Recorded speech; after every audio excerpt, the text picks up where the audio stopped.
परमं हवै मंगलम्। ओम नमो भगवते वासुदेवाय। ओम नमः शिवाय। जय सच्चिदानंद। ओम नमो अरिहंताणं। नमो सिद्धानं। नमो आयर्यानं। नमो उवज्जयानं। नमलोय सवसाहुनं। एषो पञ्चनमुक्तारो सौवपावपणासनं। मङ्गलानं च संलेसिं परमं हवै मङ्गलम्। ॐ नमो भगवते वासुदेवाय। ॐ नमः शिवाय। जय सच्चिदानंद। ॐ नमो अरिहन्ताणं। नमो सिद्धानं। नमो आयर्यानं। नमो उवज्जयानं। नमलोय सवसाहुनं। एषो पञ्चनमुक्तारो सौवपावपणासनो। मङ्गलानं च संलेसिं परमं हवै मङ्गलम्। ॐ नमो भगवते वासुदेवाय। ॐ नमः शिवाय।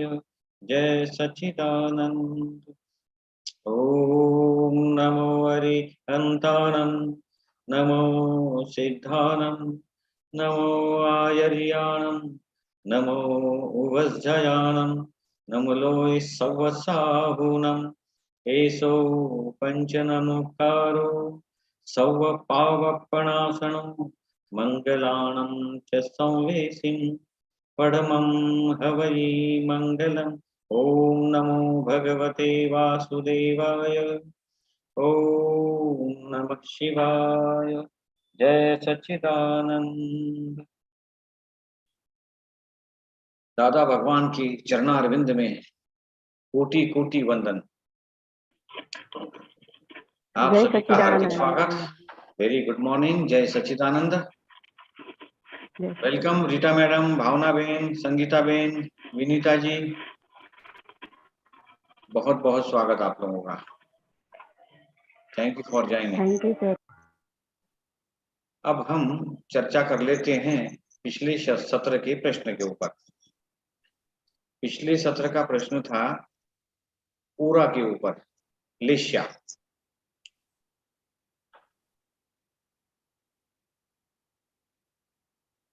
हाँ भावना बहन बोलिए, अनम्यूट कर लीजिए फिर बोलिए। जय सच्चिदानंद सर। मुझे ज्यादा तो नहीं पता है, लेकिन लेशिया मीनिंग है ओरा। हाँ जो जी, अपने चेहरे पर जैसा अपना भाव रहेगा तुरंत वैसी लेशिया आ जाती है। बराबर है और ये कुछ 6 प्रकार की लेशिया है जी। जिसमें सबसे नीचे वाला अगर हम बोले तो काला कलर की लेशिया, कृष्ण लेशिया। वहां पर क्या है ना, अब हमेशा निगेटिव ही सोचते रहेंगे तो ये रेशिया अपने चेहरे पर तुरंत ही दिखाई देती है। जैसे कलर क्रो का कैसा रहता है, हाँ, या बफेलो का सिंग कैसे रहता है, वो हाँ, कलर की लेशिया वो अपने में आ जाती है। वो बहुत ही डार्क कलर की है, अंधेरे में फेंक देती है, वो खराब है। दूसरे में कुछ लेशिया में तेजो लेशिया का भी नाम है, पद्म लेशिया का भी नाम है, फिर व्हाइट लेशिया मतलब ये श्वेत लेशिया भी है। और उसके पहले वो जो कबूतर का जैसे कलर रहता है, कुछ ग्रे कलर, नाम तो नहीं, वैसे भी लेशिया होती है। अभी ये लेशिया हमको एक एग्जाम्पल दिया गया था बचपन में। मुझे थोड़ा याद है कि एक हमारे महासती जी ने बताया था कि कुछ 5-6 बच्चे जंगल में गए, उनको बहुत भूख लगी, तो सामने जामुन का झाड़ देखा उन्होंने। हाँ, तो एक जन ने कहा बहुत भूख लगी है, चलो हम यहाँ पर कोई करवट से पूरा झाड़ काट ही ले, तो सारे जामुन नीचे आ जाएंगे, हम पेट भर के खा लेंगे। फिर दूसरे थोड़ा इंटेलिजेंट था तो कहा कि ऐसा क्यों करते हैं, ऐसे करते हैं बड़ी ब्रांच ही तोड़ लेते हैं, झाड़ तोड़ने के बजाय बड़ी ब्रांच तोड़ लेंगे, तो जितने भी झाड़ जामुन नीचे आएंगे हम पेट भर के खा लेंगे।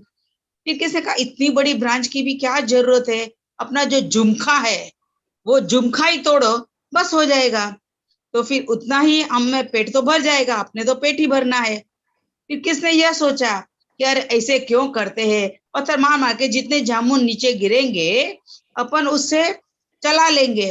लेकिन जो श्वेत लेस्या था, जो फ्रेंड के अंदर, उन्होंने कहा कुछ करने की आवश्यकता नहीं है, अब इतनी हवा चल रही है, जो अच्छे पिके जामुन है अपने आप गिरेंगे तो वो हम उठा के खा सकते हैं, क्यों किसी की हिंसा करना। तो ये जो सारे भाव है, अलग अलग हिंसा के बारे में हमको बताया था हमारे माँ सती जी ने। सर बहुत जय बढ़िया, सच्चिदानंद।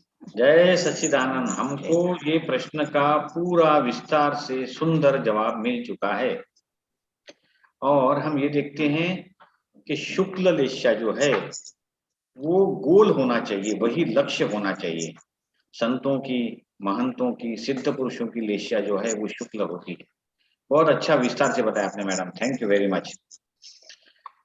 और अहिंसा के मार्ग पर हम चलते हैं तो ये लेस्या में हमारे प्रमोशन होता है, ये परमानेंट है नहीं, ये भी हमने देखा था।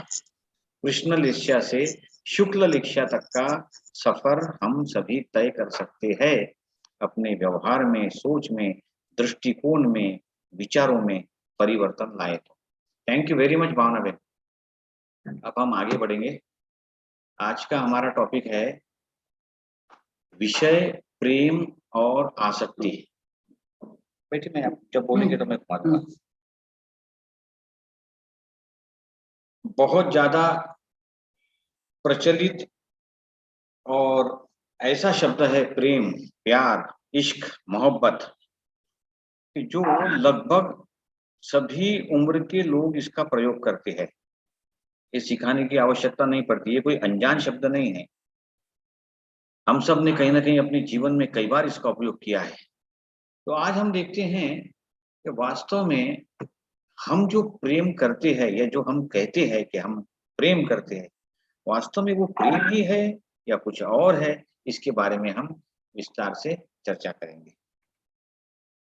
तो पहले हम देखेंगे कि विषय क्या है। कोई भी चीज जो व्यक्ति को इंद्रिय सुख दे वो विषय कहलाती है। लोग विषय के लिए जीते नहीं हैं, लेकिन विषय के अहंकार के पुष्टि के लिए जीते हैं। जब वो कहते हैं कि हमने जीवन में ये भोगा है, ऐश्वर्य भोगा है, तो वो अहंकार विषय को भोगता है। अब पूर्व जन्म के जिन विषयों के अहंकार को लाया है जिसने, वैसे परमाणु उसके शरीर में है। आज तक के सेशंस में हमारी ये बात तो स्पष्ट हुई कि इस जीवन का जो भी प्रतिबिंबित रूप है उसकी जड़ें कहीं ना कहीं पूर्व भव में है। तो इससे एक बात तो स्पष्ट हो जाती है कि इस भाव में यदि अगले जन्म का प्रतिबिंब निर्माण करना है तो वो हमारे बस में है। अतीत में जो हुआ वो हो चुका, अगली फोटोग्राफी हमारी कैसे हो वो हम तय कर सकते हैं। तो 5 प्रमुख विषयों का वर्णन है: रूप, स्वाद, श्रवण, गंध और स्पर्श। और इनके विषय अनंत है।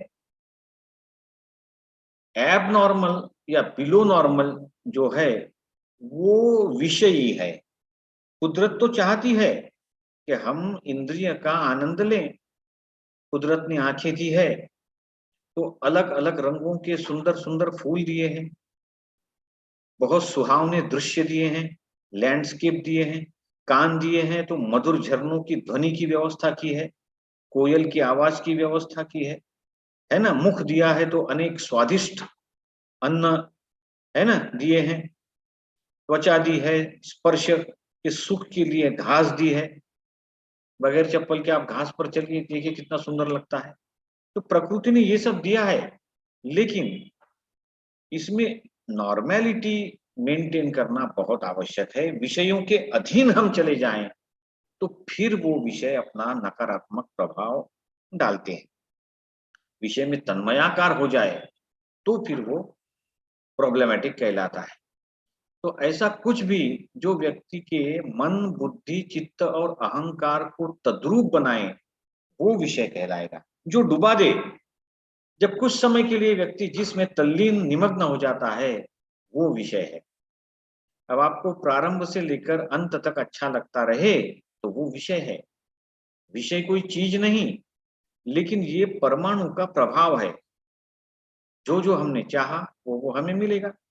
पूर्व भाव में जिसकी तीव्र इच्छा थी, तीव्र भाव किया था, वो सब जो ऑर्डर हमने दिए हैं वो हमको रूपक में इस भाव में मिलते हैं। और जब वो पिछले किए गए तीव्र इच्छाओं के परमाणुओं का गलन होता है, ठीक है ना, वो डिस्चार्ज होते हैं, तब हम उसके साथ तल्लीन एकाकार हो जाए, तब वो विषय होता है। विषय तन्मयाकार होने पर होता है। नॉर्मल भाव से उसका आनंद लें तो वो विषय नहीं है। जलेबी आपने खाई, बहुत अच्छी बात है, वो विषय नहीं है। खाने के बाद ऐसी जलेबी दोबारा मिले या वो याद में रह जाए, अब वो विषय बन गई।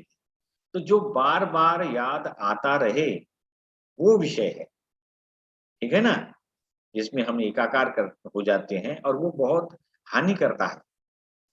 तो विषय जो है वो मन के साथ भूत प्रेत की भांति चिपक जाते हैं। आपने कोई मूवी देखी और आप भूल गए तो वो विषय नहीं है। किसी चीज का आनंद लें और उसको याद नहीं करें, ठीक है ना, तो वो विषय नहीं है। विषय में सबसे बड़ी खामी यही है कि वो भटका देती है, लक्ष्य से नजरें हटा देती है। उदाहरण दे तो जैसे कोई महिला है, बहन जी है, अब वो साड़ी को देखकर साड़ियों के विचारों में वो खोई रहे, तन्मयाकार हो जाए, उसी के बारे में सोचती रहे, तो फिर अब वो विषय बन गया है। एक शास्त्र में बहुत सुंदर उद्धरण है, कुरंग मातंग पतंग मृमाना हता पंच भिरेवपि एकः प्रमादी स कथम न अन्यते यह सेवते पंच भिरेव पंच। पतंगा, हाथी, हिरन, भ्रमर, मछली, ये अपने एक इंद्रिय से एक विषय का आनंद लेने पर इनको मृत्यु प्राप्त होती है, मर जाते हैं ये, केवल एक विषय के आनंद के पीछे दौड़ने के कारण। तो जो 5 विषयों का आनंद लें, जिसके पास 5 इंद्रिय कुदरत ने दिए है, वो मनुष्य का भटकना इतना आसान है। पतंग अग्नि के रूप से मोहित होता है, बुलबुल निसार होते हैं गुलाएं बाग पर, और परवाने आके जल जाते हैं चिराग पर। ये परवानों को अग्नि के रूप से मोहित हुआ, वो उतना विषय संभाल लेता कि मुझे मोहित नहीं होना है, तो फिर वो नहीं जलेगा। वो मोहित हो गया है, एकाकार होता है, ठीक है ना, और कूद पड़ता है उस ज्योति के साथ और जल के भस्म हो जाता है। भ्रमर जो है उसकी आसक्ति गंध के प्रति है, कमल का गंध उसको खींच लेता है और वो आसक्त हो जाता है, उसी फूल में वो कैद हो जाता है और वहीं मर जाता है।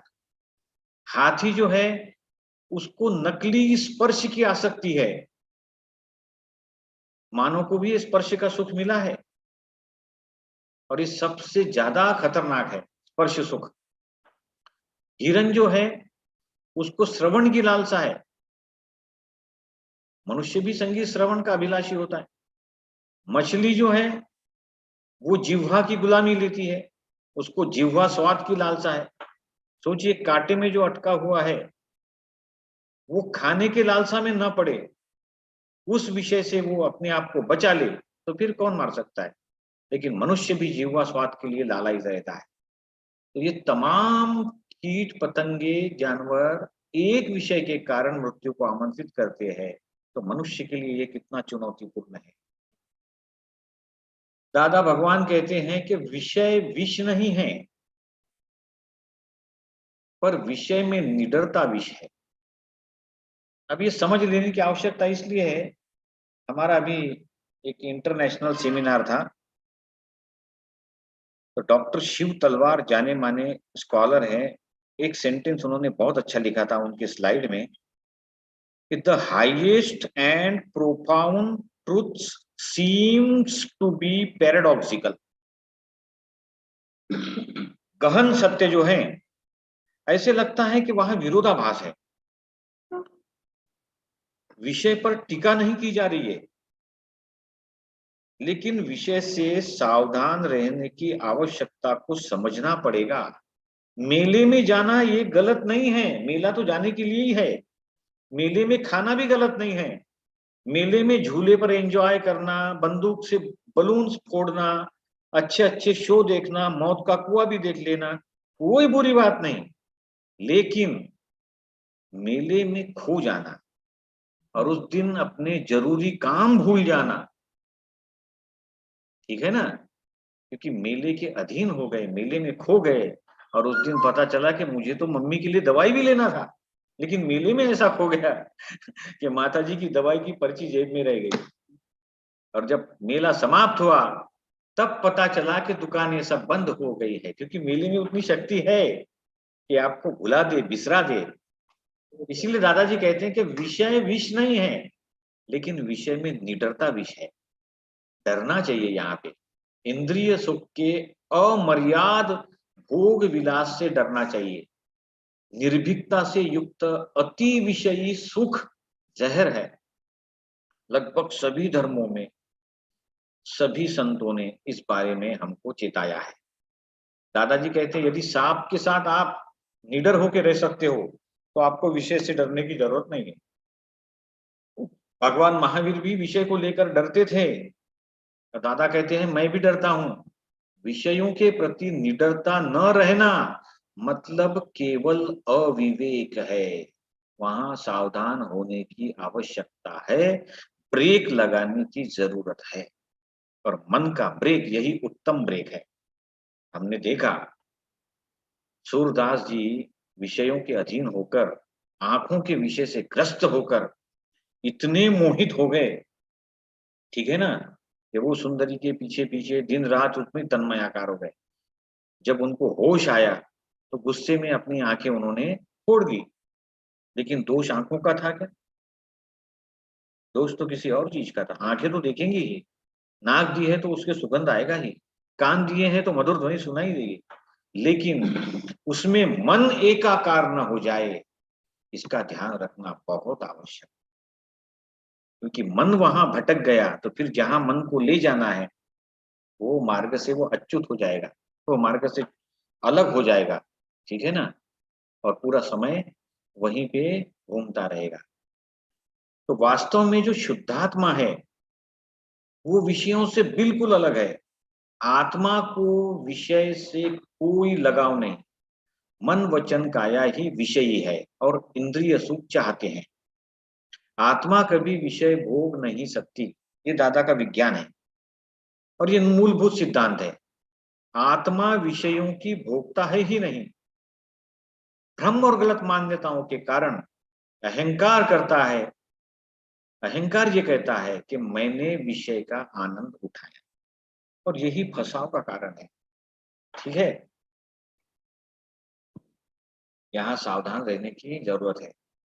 तो बिना आत्मज्ञान के विषयों से अलिप्त नहीं रह सकते।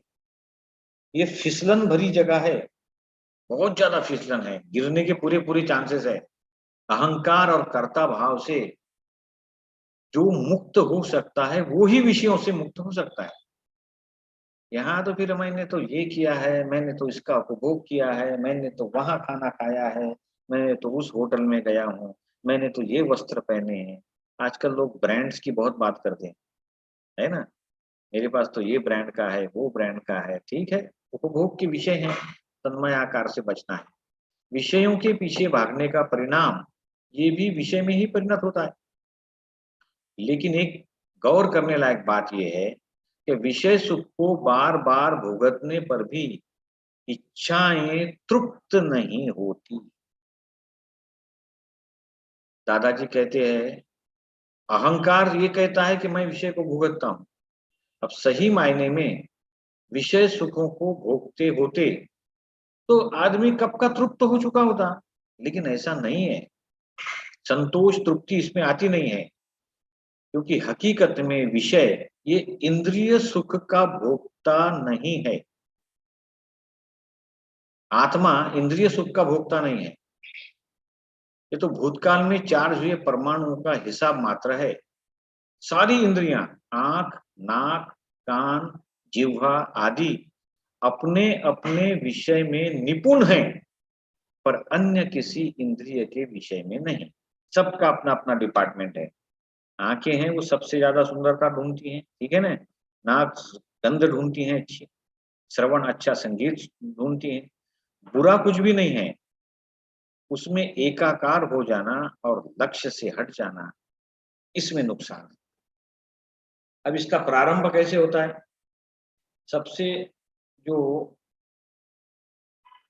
खतरनाक विषय है वो है कामुकता, ठीक है ना। क्योंकि इससे हमने देखा है बड़े बड़े ऋषि, महर्षि, तपस्वी, सन्यासी, ये भी वहां पर असफल हो जाते हैं।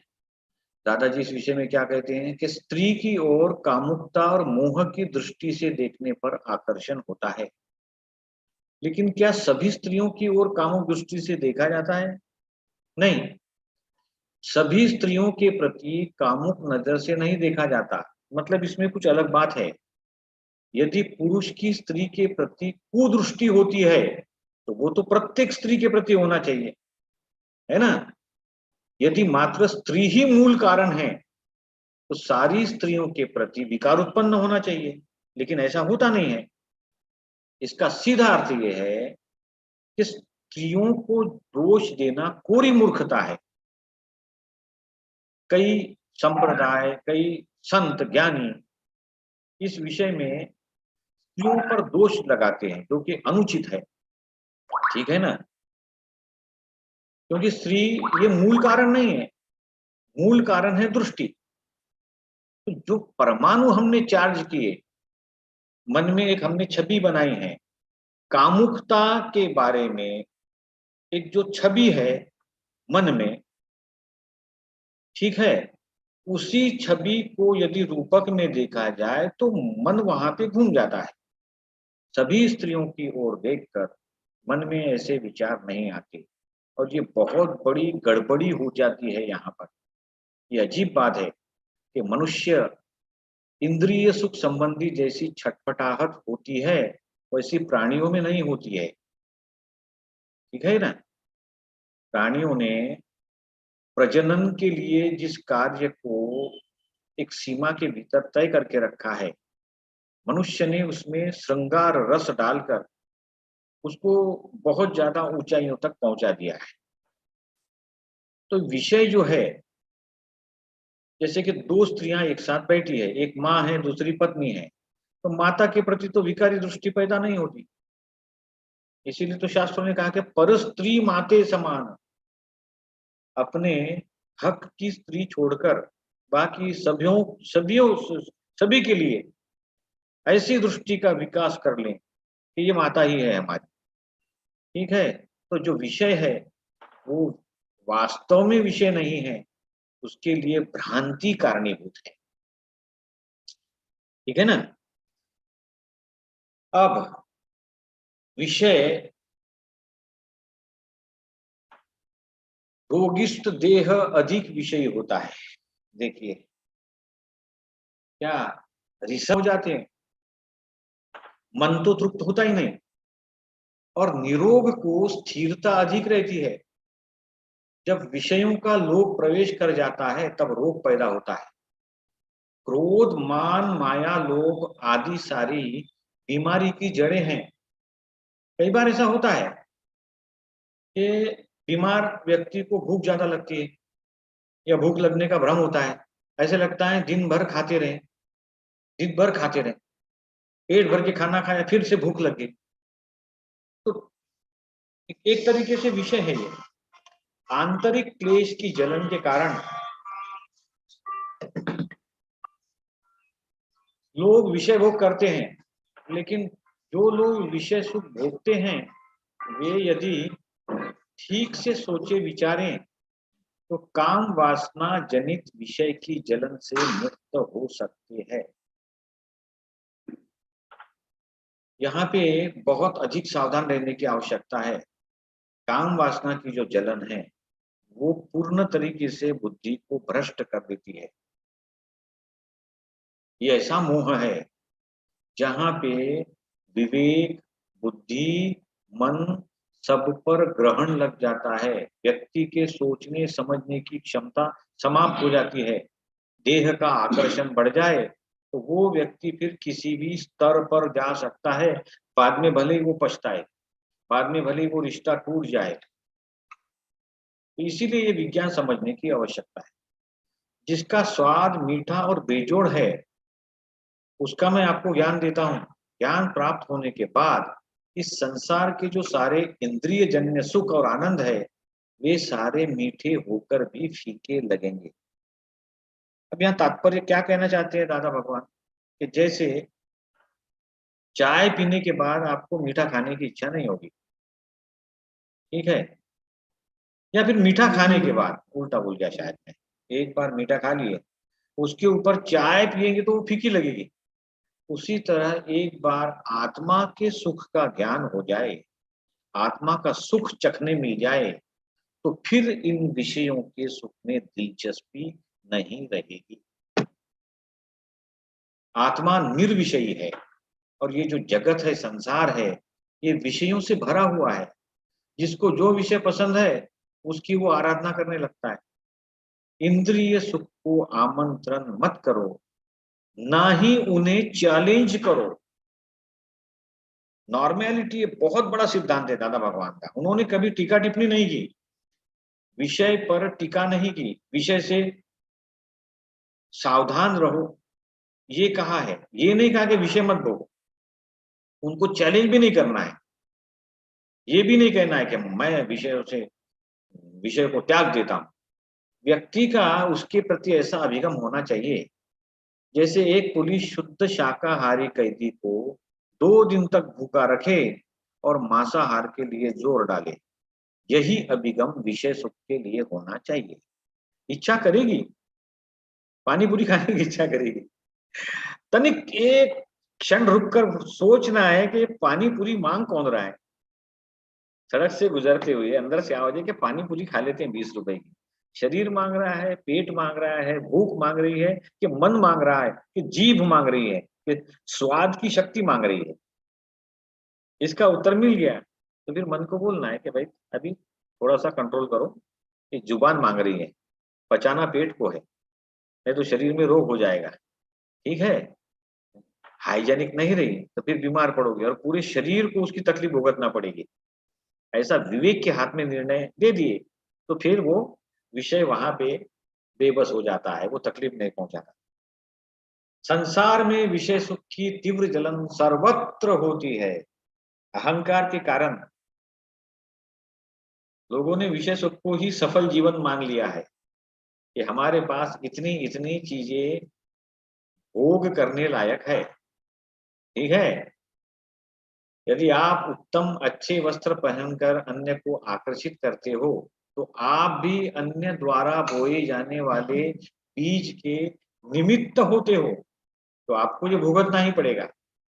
यदि आप विषय सुख के विषयों का मन से विश्लेषण करोगे तो फिर ये व्यर्थ लगेगा। एक भी इंद्रिय को विषय पसंद नहीं, अतः व्यक्ति विषय संबंध के लिए अंधेरा पसंद करता है। जहां पर भी आप फिसलते हो वो आपका विषय है। तो मिश्र चेतन या जीवों के साथ विषय हो तो वो गलत पर उससे अच्छा है। अचेतन के साथ विषय का होना, जैसे कि खाना पीना है, आप मुक्त होना चाहते हो तो भी सामने रहा मिश्र चेतन राग द्वेष के कारण आपको मुक्त होने नहीं देगा। यदि आपके विषय का केंद्र कोई व्यक्ति है तो उसमें परेशानी जरूर होगी, क्योंकि उसको भावनाएं हैं, दोनों तरफ से टाई है, दोनों तरफ से बंधन है, डबल डोरी वाला काम है। हाँ, वस्तु से है कि भाई मेरा पेन ये मुझे बड़ा प्यारा है। अब पेन तो अचेतन है, कम से कम पेन की तरफ से तो कोई डोरी नहीं है। तो कंपैरेटिवली अचेतन या वस्तुओं के साथ में यदि हमारा कुछ लगाव या विषय है तो उसको उससे उभर पाना आसान है। लेकिन व्यक्ति के साथ है, चेतन के साथ है, कई लोग कहते हैं कि हमारा कुत्ता मर गया, ठीक है। अब वो कुत्ता मर गया, कुत्ते से बहुत प्रेम था, वो दुख से बाहर निकल ही नहीं पा रहे, क्योंकि उनका जो लगाव है, उनका जो विषय है वो सॉरी चैतन्य से, चेतन से है। जीवन काल तो सांसों के हिसाब पर आधारित है। ये भी हमने देखा है कि हमारा जीवन समय के अधीन नहीं है, इतने साल जिएगा कोई। हमारा जीवन है सांसों का स्टॉक कितना है, समय कितना भी लग सकता है। कुदरत ने स्टॉक दिया है, अब उसको कोई 50 साल में समाप्त करे या उसको वो 100 साल तक बचा बचा कर उपयोग करे। ठीक है, प्राणायाम का यही तो महत्व है, और कषाय से बचने का भी यही महत्व है। हमने देखा कषाय के सत्र में कि जब व्यक्ति क्रोधित होता है तो सांस लेने का जो वेग है, गति है, वो बढ़ जाती है। 1 मिनट में ज्यादा सांसें वो ले लेता है, मतलब वो पूंजी खर्च हो रही है, काम वासना में है तो भी सांसों का प्रयोग बहुत अधिक होगा। लोभ में है, किसी चिंतन में है, सांसों का प्रयोग अधिक होगा। कषाय के कारण अधिक ज्यादा से ज्यादा सांसें खर्च होती है, वो स्टॉक कम हो गया तो फिर उम्र अपने आप कम हो जाती है। तो हमने देखा कि क्रोध, मान, माया, लोभ, कपट सांसों की अधिक खपत कराते हैं ये, और अत्यधिक भोग विलास और विषय सेवन में भी सांसें बहुत ज्यादा खर्च होती है। सोशल मीडिया का जमाना है, कभी कभी ऐसी पोस्ट दिख जाती है कि एक ऋषि महर्षि 128 साल के, भोजन वगैरह बहुत कम, नाम मात्र लेते हैं, अधिकतर हवा लेते हैं वो भी बहुत कम, 1 मिनट में एक बार सांस लेते हैं। तो ये हुआ विषय। विषय के बारे में हमें सावधान रहना चाहिए। कई लोग विषय को ही प्रेम समझ लेते हैं, इसीलिए ये विषय का जो टॉपिक है हमने इसमें इंक्लूड किया। विषय ये प्रेम नहीं है। विषय जो हमको किसी से मिल रहे हैं मतलब वो हमसे प्रेम कर रहा है, ये भी नहीं है। ठीक है ना। अब हम देखते हैं कि ये प्रेम और आसक्ति क्या है। विषय, प्रेम, आसक्ति, इन 3 व्याख्याओं में अक्सर गड़बड़ी हो जाती है। जहां लोग कहते हैं कि ये प्रेम है, हो सकता है वो विषय केवल हो, या हो सकता है वो आसक्ति हो। तो अब हम प्रेम के बारे में जानेंगे। इसके पहले मैं शुरू करूं, यशोदा मैम कुछ बोलना चाहती है, वहीं बैठिए आप, मैं आपको लैपटॉप दे रहा हूँ। विषय, प्रेम, आसक्ति के बारे में, प्रेम के बारे में मैम हमको संस्कृत के कुछ सुभाषित और शास्त्र इस विषय में क्या कहते हैं, इसकी संक्षिप्त चर्चा करेंगे। यशोधरा मैडम, लीजिए मैम।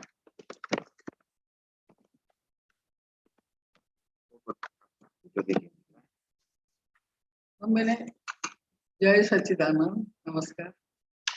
ये 2-4 सुभाषित में ये करती हूँ। प्रेम का व्याख्यान जो ये है, प्रियते प्रेष्यते इति प्रेम, जिसे हम खुश, इसका अर्थ होता है प्यार करना, खुश करना, प्रसन्न करना। और उसका भी मीनिंग ऐसा होता है दया, अनुग्रह, प्यार, स्नेह। लेकिन एक 2 सुभाषित में आशु बध्नाति ही प्रेम प्राग जन्मांतर संभव। प्रेम बहुत जल्दी हमको बांध देता है। जो प्रेम पहले जन्म जन्मांतर का प्रेम, वो हमको जल्दी बांधता है। क्योंकि क्या होता है, हम जिंदगी में कितने लोगों को मिलते हैं, लेकिन कोई लोग, किसी लोगों को मिलने से हमें सडनली इतना प्रेम होता है, उनसे बातें करने को मन होता है, उनके साथ ये होता है, वो जन्म जन्मांतर का प्रेम का ये है, संभव होता है। क्योंकि हम भी यहाँ भी जो कोर्स में इकट्ठा ये हैं, जितने लोग हम पार्टिसिपेंट्स हैं, हमारे में कुछ किसी एक जन्म में तो कुछ प्रेम भाव होगा, नहीं तो क्यों इकट्ठा हुए हैं, सुनते हैं एक दूसरों का, मन लगा के सुनते हैं, तो ये तो प्रेम ही है ना। और दूसरा, तेषां वृथा जन्मगतम जगत्याम प्रेमनो न पंथा अवलोकिता जयी। जो लोग प्रेम, इस जगत में प्रेम के बारे में जिनको पता ही नहीं प्रेम क्या चीज है, तो उनका जन्म ही वृथा है। क्योंकि हम आसक्ति को ही तो प्रेम समझते हैं।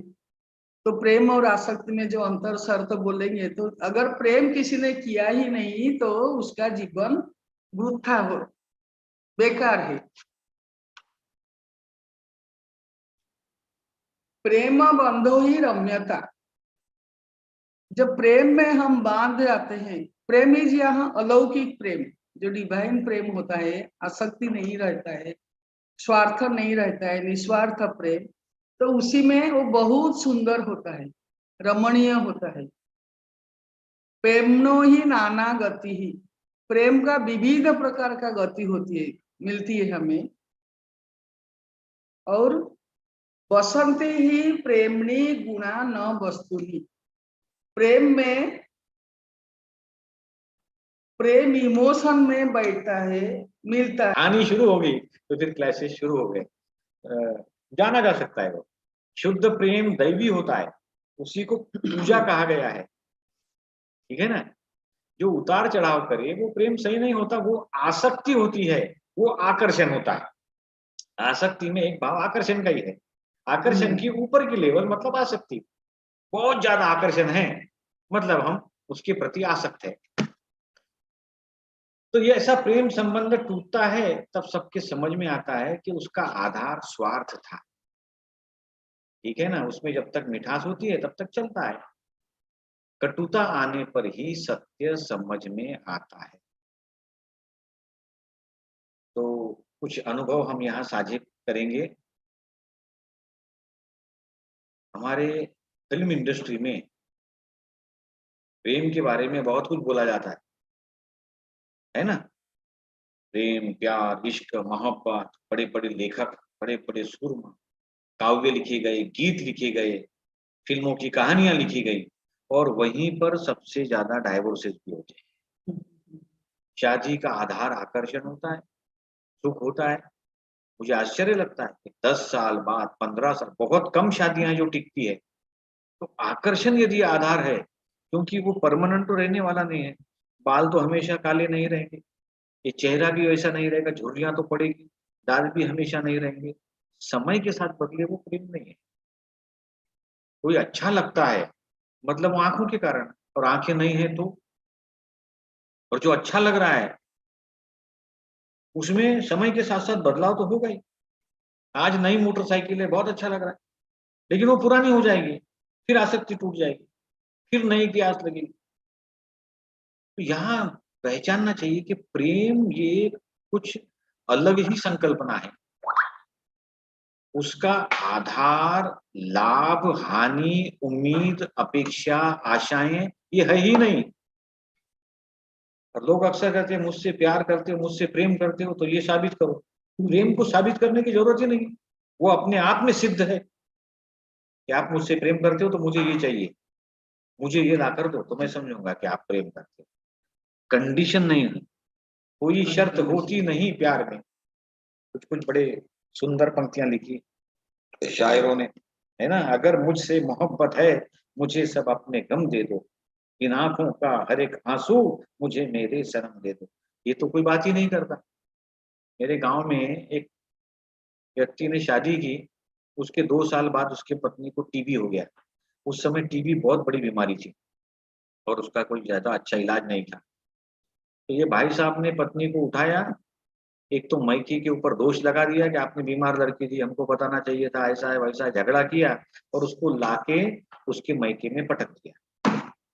देखिए अभी, अब इसका प्रेम तो झूठा निकला, लेकिन माँ बाप ने उस बच्ची को संभाला कि बेटा कोई बात, वो नहीं है ना, हम तेरे साथ। उन्होंने उसकी देखरेख की, उसको बचाया, उसकी सेवा की। इसलिए माँ बाप का जो प्रेम था वो सच्चा प्रेम था। और ये जनाब जो पटक के आ गए, ये जिम्मेदारी से भाग रहे हैं। प्रेम में जिम्मेदारी से भागना नहीं होता, प्रेम में स्वयं की सुलभता देखना भी नहीं होता। बच्चों को कांधे पर बिठा के माँ बाप जिंदगी के मेले दिखाते, तब उनको बोझ नहीं लगता। पहाड़ी एरिया में रहने वाले लोग जो है, जब बच्चा छोटा होता है, माँ उसको अपने पीठ पर बांध के ऊपर ले जाती है, गांव ऊपर है, लेकिन उसको वो बोझ नहीं लगता, क्योंकि वहां प्रेम है। और जहां प्रेम नहीं है वहां पे फिर वो बोझ लगता है।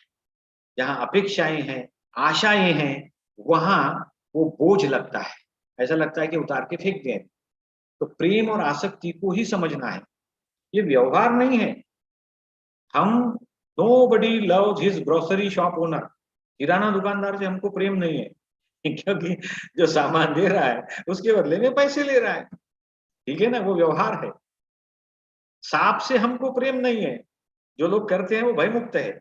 जहां डर है वहां भी प्रेम है या नहीं थोड़ा संदेह है। पुण्य प्रकोप की तो हम बात ही नहीं कर रहे। पुण्य प्रकोप तो होना चाहिए, पिताजी का डर, माँ का डर बच्चों के मन में रहना चाहिए। बीड़ी पीऊंगा तो घर पे मार मिलेगी, बदबू आएगी मुंह से, पापा जी उल्टा टांग देंगे। जो डर बचाता है वो प्यार ही है, बहुत अच्छा प्यार है, तो प्यार का एक अंग है। ये आज के यंग जनरेशन के समझ में आ जाए तो बहुत सारी समस्याओं का हल निकल जाए कि मेरे मन में जो मेरे बुजुर्गों के प्रति डर है, वो डर ने मुझे सतमार्ग पर रोके रखा है, नहीं तो मैं कब का बिगड़ जाता, मैं बर्बाद हो जाता। क्योंकि जिनको खुलेआम छूट मिली है वही तो भटक रहे हैं, वही तो जेल में पड़े हैं। जिनको टोकने वाला नहीं है उनका मोक्ष नहीं होता। दादा भगवान कहते हैं यदि आपके पास कोई टोकने वाला हो, चाहे माँ हो, पिताजी हो, पति हो, पत्नी हो, टोकने वाला है, कुदरत को धन्यवाद दीजिए कि मेरे ऊपर एक अंकुश रखा है ताकि मैं भटक न जाऊं। इरादे से युक्त प्रेम आसक्ति है, वो सच्चा प्यार नहीं है, इसमें सौदेबाजी है। संसार में जो प्रेम दिखाई देता है वो आसक्ति ही है, डिपेंडेंस है कि हम इन पर निर्भर है, हम इनके कारण है, इनसे हमको ये चीजें मिलती है, इसलिए मैं तुमसे प्रेम करता हूँ। सच्चा प्यार वही है जहाँ दोनों को एक दूसरे के साथ रहना बहुत अच्छा लगे, परस्पर की भावना को सम्मानित करे, परस्पर का सब कुछ अच्छा लगे। यहाँ शेक्सपियर का कोटेशन मुझे याद आ गया, I love the with all thy faults. वो नायक कहता है मुझे तुम्हारे दोषों से भी प्रेम है। ये भाव मन में मत रखना कि मैं कभी तुम पर गुस्सा करूंगा कि तुम में ये कमी है, आपके कमियों को भी मैं चाहता हूं। कोई क्रिया प्रतिक्रिया ही ना हो। सही मायने में प्रेम तो अप्रतिक्रियात्मक होता है। माँ प्रतिक्रिया करती है, छोटे छोटे बच्चे उनके गोद में ही टॉयलेट करते हैं, सुसु कर देते हैं, मुंह से वोमिटिंग करते हैं, वो बेचारी अपने हाथ में लेके झेलती है, अपने हाथों में। खाना खाते खाते उठती है, बच्चों की टॉयलेट साफ करती है। देखिए प्रेम का रूप देखिए आप। तो ये जो सच्चा प्रेम है ये भगवान का दूसरा नाम है। उनको अतिरिक्त क्रियाकांड करने की आवश्यकता है ही नहीं, उनकी पूजा शुरू है। प्रेम का झरना तो एक समान रूप से बहता रहता है, उसमें पूरन गलन समाप्त ऐसा शब्द नहीं होता। झरना है वो निरंतर बहता रहता है, ठीक है। अब हम अन्य का प्रेम कैसे जीत सकते हैं? सही समझ रहित प्रेम नाशवंत होता है, वो आसक्ति है, इसलिए वो मुरझा जाता है। आजकल प्रेम व्यक्ति के बाह्य बर्ताव से पता लगाते हैं है ना, अथवा उसके बाह्य प्रकृति पर आधारित होता है। प्रकृति स्वभाव की विशेषताएं कम ज्यादा होती रहती है, प्रकृति के गुणों पर आधारित स्वभाव भी बदलता रहता है। तो ऐसा प्रेम कैसे स्थायी रहेगा? मान लो कि कभी दो लोगों में रिश्ता जुड़ा है, सगाई हो चुकी है, पता चला लड़के का एक्सीडेंट हुआ या लड़की का एक्सीडेंट हुआ। अक्सर ऐसा रिश्ता टूट जाता है 80% टू 90%। लेकिन यदि प्रेम है दोनों में तो फिर वो रिश्ता टूटेगा नहीं, कुछ भी हो जाए वो संबंध हमेशा आगे बढ़ता रहेगा।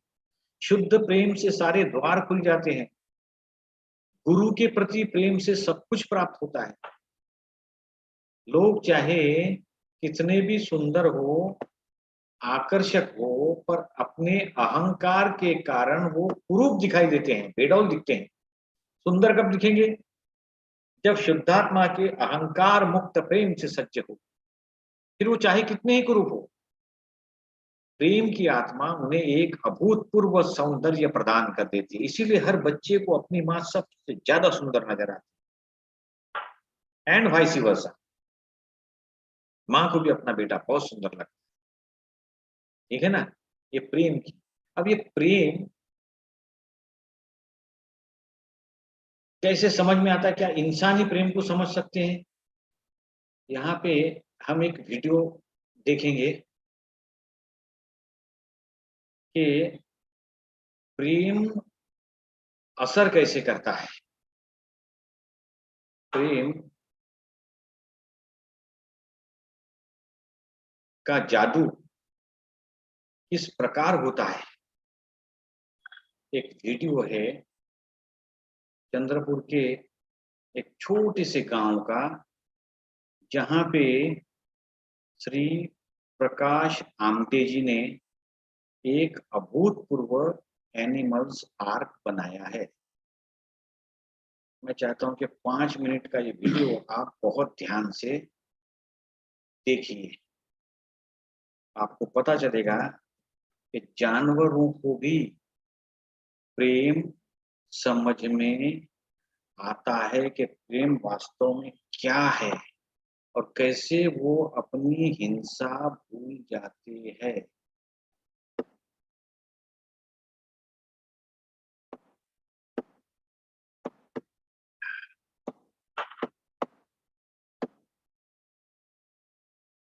ये अपने आप में बहुत ही अजीब वीडियो है।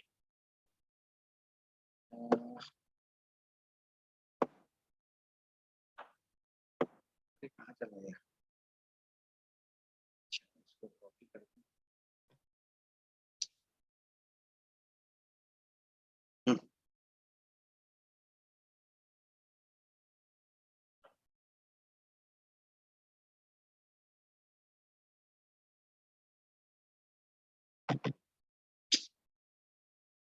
बहुत कष्ट हो रहा है मुझे देखने में। चलिए मैं उसकी लिंक मैं आपको शेयर कर देता हूँ, ठीक है। ये वीडियो आप अवश्य देखना। उसका लिंक मैं शेयर करना भूल गया, तो रखा है कहीं, को एक आदमी ने उसका हम डिस्क्रिप्शन कर देते हैं मैडम, ठीक है। तो प्रकाश आमटे जी जो है, इन्होंने देखा था कि कुछ गांव के देहाती लोग, ट्राइबल लोग बैठ गए, छोटे छोटे बंदर के बच्चों को लेके जा रहे हैं मारने के लिए, ठीक है। तो उन्होंने कहा कि भाई ये बंदर के छोटे बच्चे आप मुझे दे दो, और उन्होंने उनको दूध वगैरह पिलाकर अच्छे से उनको पाला। फिर उस जंगली एरिया में ऐसा जब भी होता कि कोई शिशु, चाहे वो सांप हो, मगरमच्छ हो, हाइना हो, चीता हो, तो छोटे छोटे बच्चों को लाकर इन्होंने अपने घर में रखा, उसका पालन पोषण किया। अब वो देख के बड़ा आश्चर्य होता है कि वो उनके परिवार के ऐसे सदस्य बन गए, उनके प्रेम को उन्होंने ऐसे पहचाना कि आमटे जी की 6 साल की नातन जहरीले सांपों के साथ खेलती है, वो भी निर्भय है और ये भी निर्भय है। तो इससे पता चलता है कि जहाँ सच्चा प्रेम है वहाँ डर, भय या किसी प्रकार का कोई निगेटिव भावना नहीं होती। अब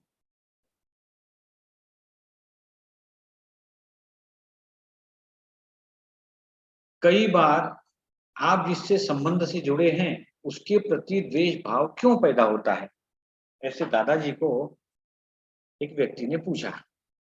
तो दादाजी कहते हैं कि सांसारिक जीवन में घर्षण आसक्ति पैदा करता है। इस संसार में आसक्ति के लिए झगड़ा विटामिन का काम करता है। यदि घर्षण नहीं तो आसक्ति नहीं है, वितराग हुआ जा सकता है। आपका व्यवहार ऐसा होना चाहिए कि जो आपके प्रति ममता का भाव रखता है उसे दुत्कार की ठेस ना लगे। तो हट हट ऐसा नहीं करना है। आप यदि प्रेम का दुत्कार करोगे तो वो संसार बंधन का कारण होगा। फिर सीकर पूछते हैं कि आसक्ति के पीछे कौन सा अंतर विज्ञान है। तो देखिए, आसक्ति जो है ये देह का गुण है। शरीर यदि आधार है प्रेम का तो फिर वो प्रेम है ही नहीं, वो आसक्ति है। वो परमाणुओं का गुण है। ये गुण किस प्रकार का है? ये तो लोह चुंबक और ऑलपिन के संबंध जैसा है। जैसे ऑलपिन आकर्षित होता है वैसे ही देह भी उसे अनुकूल हो ऐसे पदार्थ या व्यक्ति से आकर्षित होती है। मैडम ने कहा था ना आकर्षण का विषय आना चाहिए, सही बात है। तो 90% जो लव मैरिजेस फेल हो जाती है उसका कारण ही ये है। उसका आधार होता है आकर्षण।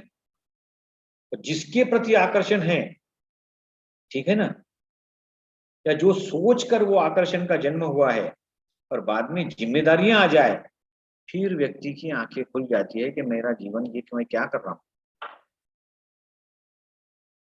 युवान बच्चे बच्चियां एक दूसरे के आकर्षण में फंसकर बहुत बड़ा कदम उठाते हैं, लेकिन बाद में जब एक दूसरे के साथ रहना है, संसार चलाना है, जिम्मेदारियां हैं, है कि नहीं, वो युवान नहीं चाहता है।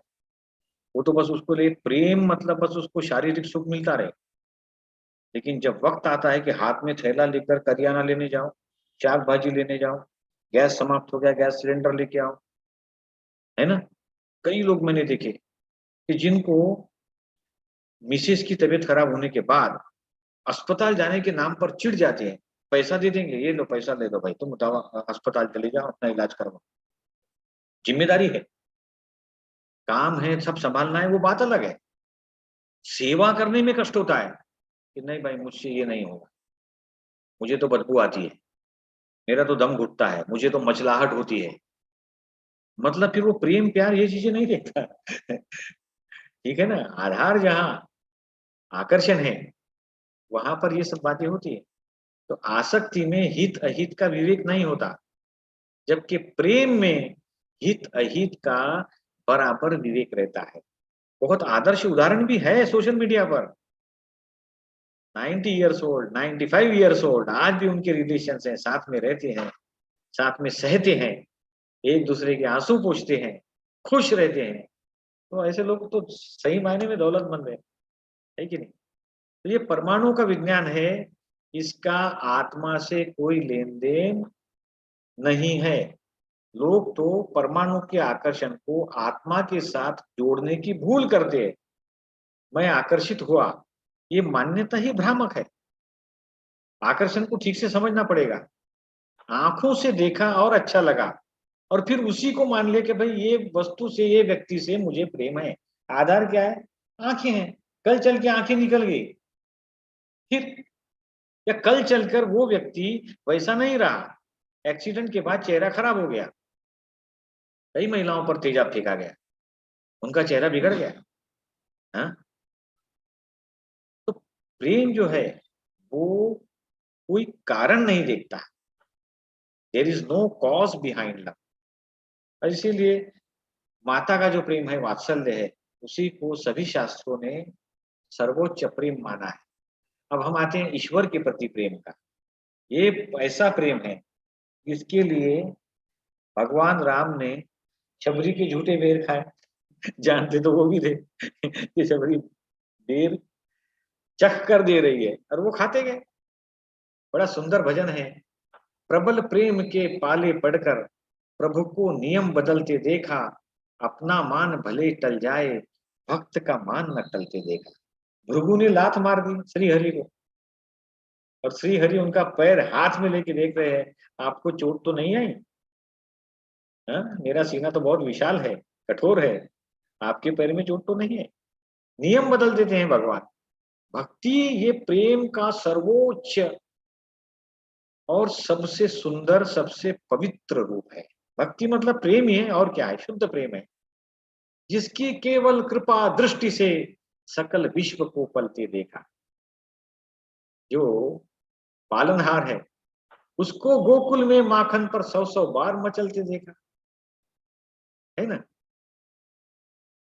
जिनके चरण कमल कमला के करतल से ना निकलते देखा, जो शेष शैया पर आरूढ़ है, लक्ष्मी जी उनके चरण दबा रही है, ठीक है, उनको ब्रिज की कुंज गलिन में कंटक पथ पर चलते देखा।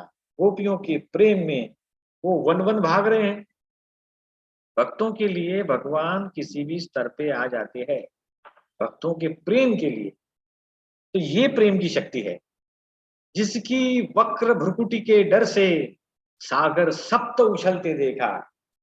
शक्ति देखिए यहाँ पे, जिनकी वक्र दृष्टि से समुद्र में तूफान आ जाए, उनको माँ यशोदा के भय से अश्रु बिंग द्रुग ढलते देखा कि मैया मोरी मैं नहीं माखन खाई। कृष्ण ने आंखों में आंसू लाकर ये कहा था कि मैया मैंने माखन नहीं खाया। तो ये प्रेम की शक्ति है। ठीक है, तो इसके अलावा भी हम चर्चा करेंगे। मेरी ओर से बस इतना ही प्रस्तुति है। आपको इस विषय में कुछ कहना है, प्रश्न है, या कुछ प्रेम और आसक्ति के बारे में कुछ बयान करना है, ठीक है, तो आप कर सकते हैं। अगले सत्र का हमारा प्रश्न रहेगा प्रेम और आसक्ति में क्या अंतर है। ये विषय बहुत बड़ा है। अब मैं आपको आमंत्रित करता हूं, आप प्रेम के बारे में क्या सोचते हैं, अपने अपने विचार रखिए। 15 मिनट हमारे पास और शेष है। बहुत बहुत धन्यवाद। संगीता बहन कहिए, आपका एंगल क्या है प्रेम का? प्रेम जो है वो शाश्वत है और आसक्ति जो है वो टेम्पररी है। जिसी तरह एक कोई दारूडिया को लगता है कि मैं दारू पीता हूँ, लेकिन असल में दारू ही दारूडिया को पी जाता है। उसी तरह आसक्ति में ऐसा लगता है कि जैसे मैं भोग रहा हूँ, लेकिन वास्तव में भोगी उसको भोगी को भोग जाता है। इसलिए कहा गया भोगानुभोक्ता वयमेव भोक्ता, तपो न तपता वयमेव तपता, कालो यातो वयमेव याता, तृष्णा न जीर्णा वयमेव जीर्णा। क्या बात भोगी है? आसक्ति वो टेम्पररी है और प्रेम जो है वो सदाकाल यौवन है, एवरग्रीन है। क्या बात है, बहुत सुंदर बात कही आपने। और कोई कुछ कहना चाहते हैं? आपने अपने जीवन में जो प्रेम किया, बस वही प्रेम के बारे में कुछ चर्चा करना है। वल्लभ सर हमारे साथ जुड़े हैं। वल्लभ सर, मेरी आवाज पहुंच रही है आप तक? क्योंकि इनको संस्कृत से बहुत प्रेम है और उन्होंने संस्कृत की बड़ी सेवा की। कभी न कभी कोई, हर व्यक्ति अपने जीवन में प्रेम तो करता ही है। वो डाकू भी होगा, भले औरों को लूटता है, लेकिन डाकू अपने बीवी बच्चों से प्रेम करता है। उन्हीं के में फिर वो डाकू रत्नाकर की कहानी लिखी मैंने, तो बोलता है मैं प्रेम करता हूँ इसीलिए मैं डाकू बना हूँ। मुझे अपने बीवी बच्चों को खिलाना पिलाना है, उनका ध्यान रखना है। तो सबके मन में प्रेम है, ईश्वरीय रूप है। रीटा मैडम ने हैंड रेस किया है। रीटा जी बोलिए।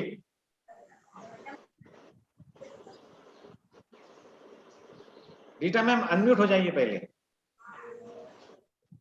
हाँ सर, अब आ रहा है आवाज? हाँ अभी क्लियर है, बोलिए। हाँ सर, हम जैसे आकर्षण, अभी यंग जनरेशन जो है वो एक दूसरे के प्रति आकर्षित होती है। पहले के जमाने में जो आकर्षण होता था वही प्रेम में परिणित हो जाता था और उसी से शादी भी हो जाती थी। अभी ऐसा नहीं है, उन लोग को इतने सारे आकर्षण हो जाते हैं, 4-5 टाइप के आकर्षण हो जाते हैं, 4-5 लड़कियों के साथ हो जाते हैं और उसके बाद वो ऐसा चूज नहीं कर पाते कि हम शादी भी करें। वो खाली अपने मौत शौक के लिए रहते हैं एक दूसरे के साथ। लड़कियां भी ऐसी है, लड़के भी ऐसे हैं। सही बात है। और ये आकर्षण है, खाली प्रेम नहीं होता, कोई आसक्ति ज्यादा नहीं होती। और ऐसा भी नहीं है हमसे किसी कोई कई ऐसे कपड़े होते हैं हमारे पास जो हमने बहुत ही चाव से लिए रहते हैं, हमने उसे बहुत यूज किया रहता है, वो फट भी जाता है तो हम उसे इतना आसक्त होते हैं उसके प्रति कि हम उसको फेंकना नहीं चाहते, हम उसको बार बार यूज करना चाहते हैं, उसको संजो के रखना चाहते हैं और उसे ठिकरा मार मार के भी पहनना चाहते हैं। और ये हमारी आसक्ति ही है, कपड़ों के प्रति भी है, प्रेम भी है। समझो कोई ऐसा निर्जीव है, सजीव हो, हम सभी के प्रति प्रेम करते हैं और हमारा प्रेम इतना कभी कभी उत्कृष्ट हो जाता है कि वो सामने वाला जिससे हम प्रेम करते हैं उसको रूंध जाता है। मतलब वो सोचता है कि ये मुझे इतना प्रेम ना करे तो ज्यादा अच्छा। हम उसकी सभी चीजों में हम अपना बंधन लाद देते हैं कि तुम ऐसा मत करो, ऐसा मत करो, तुम्हें ऐसा हो जाएगा, तुम्हें ऐसा हो जाएगा। ये हमारा प्रेम होता है, उसके प्रति केयर होती है। पर उन लोग ऐसा समझते हैं कि ये प्रेम नहीं है, मुझे मारने की कोशिश कर रही है। ऐसा भी होता है। Thank you sir. Thank you very much. तो मैम ने आसक्ति के बारे में बहुत अच्छी बात कही।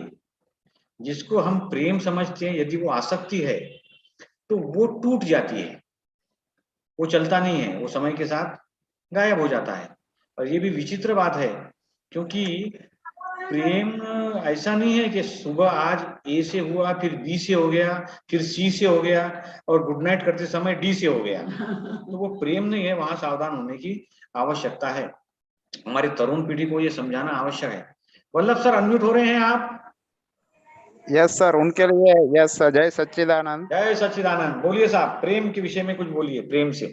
सर मात्र एक ही शब्द बोलना है, तद रूप ही हो जाना वही प्रेम है। क्या बात है, क्या बात है, बराबर। ये बहुत बड़ी बात कह दी आपने, एकाकार हो जाना कि हम दो है ही नहीं।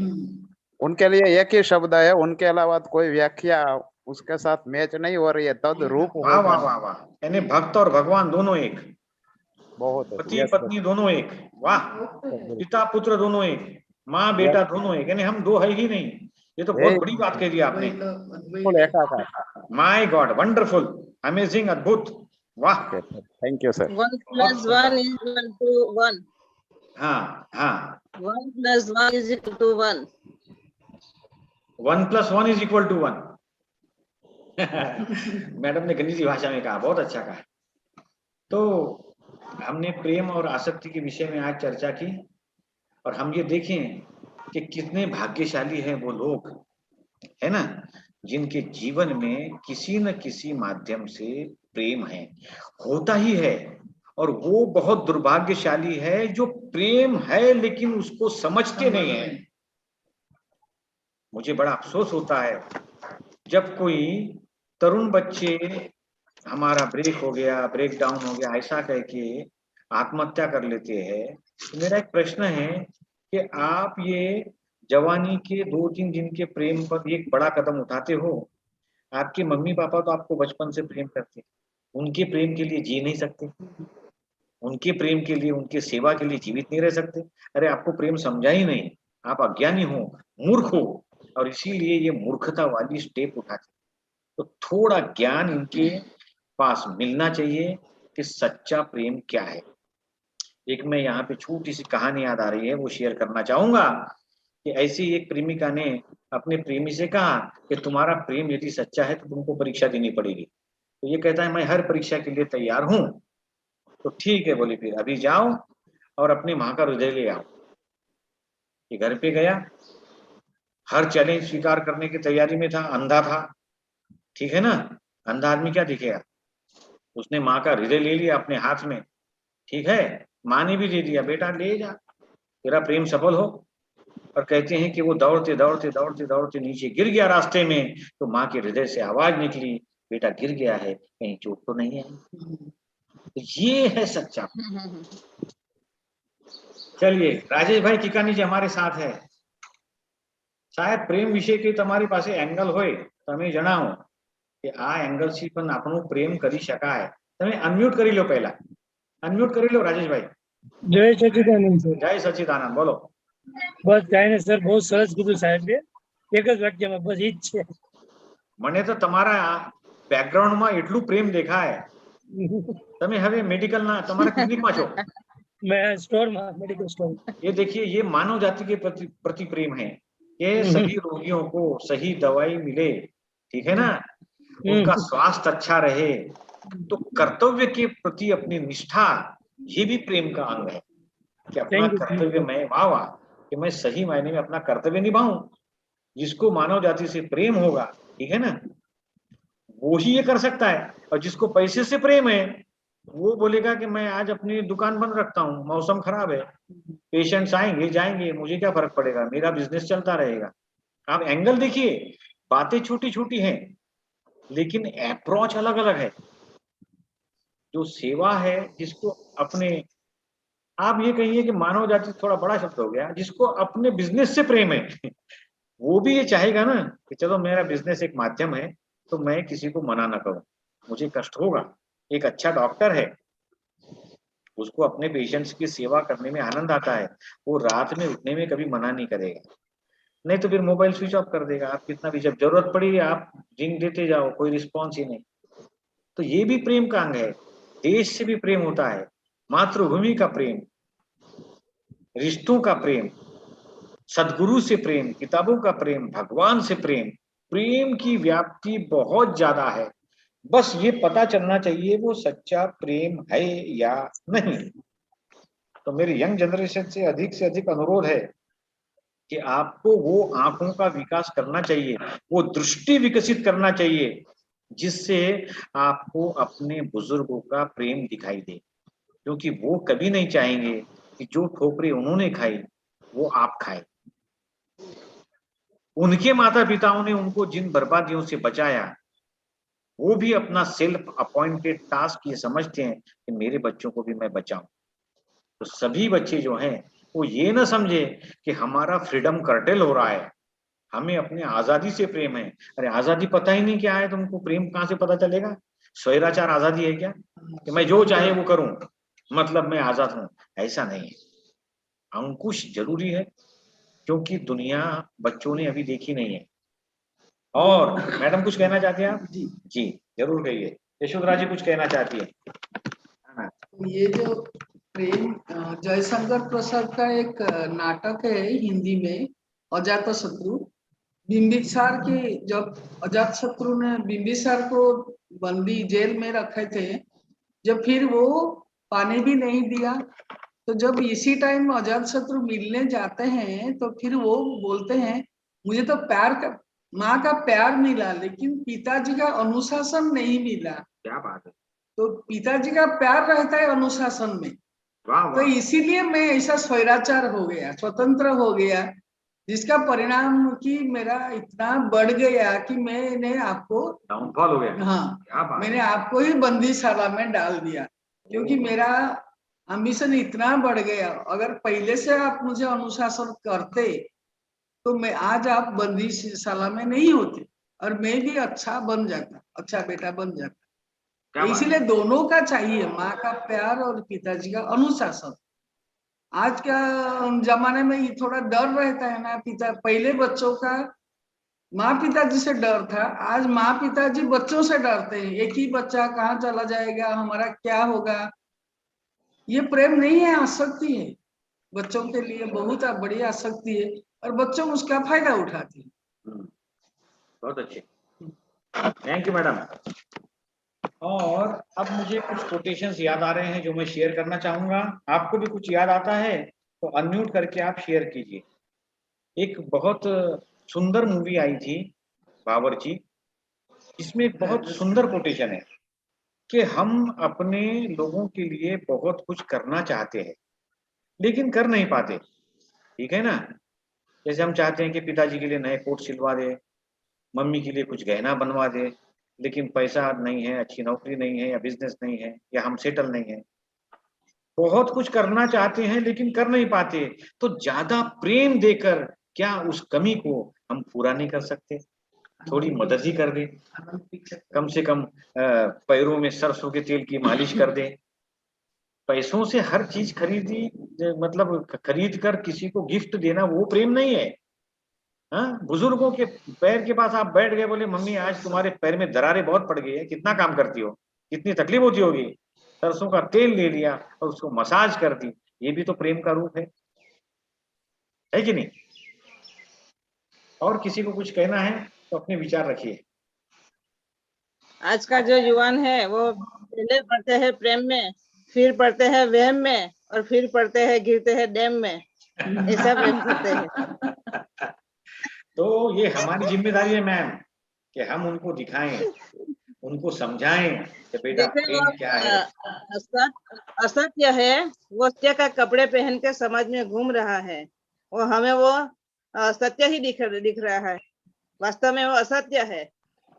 उसी तरह जिस तरह से एक वो गधा है और शेर का कपड़ा पहन के पूरे जंगल में घूमेगा तो कोई शेर थोड़ी बन जाएगा। वो तो जब बोलेगा तो पता ही चलेगा शेर या वो गधा है। ऐसा कि सत्य और टाइम आने पर सत्य को प्रकाशित हो ही जाता है। ऐसा बिल्कुल बिल्कुल। और भी कुछ सुंदर पंक्तियां याद आ रही हैं जो कहते हैं, तेरा साथ है तो मुझे क्या कमी है, अंधेरों से भी मिल रही रोशनी है, डूबी है कश्ती तेज है धारा, कभी ना कभी तो मिलेगा किनारा, अंधेरों से भी मिल रही रोशनी है, तेरा साथ है तो मुझे क्या कमी है। तो जिस परिवार में प्रेम है, मुसीबत आने पर वो परिवार दृढ़ हो जाता है और मजबूत हो जाता है, और जहां प्रेम नहीं है वो परिवार टूट के बिखर जाता है। जैसे पेड़ गिर जाने पर उस पर घोंसला बनाने वाले पंछी दूर अलग अलग दिशाओं में उड़ जाते हैं, वैसे ही घर के सदस्य भी बाहर निकल जाते हैं। ये हमको हमारे यंग जनरेशन को सिखाना है कि मुसीबत आने पर जो टिकी रहे।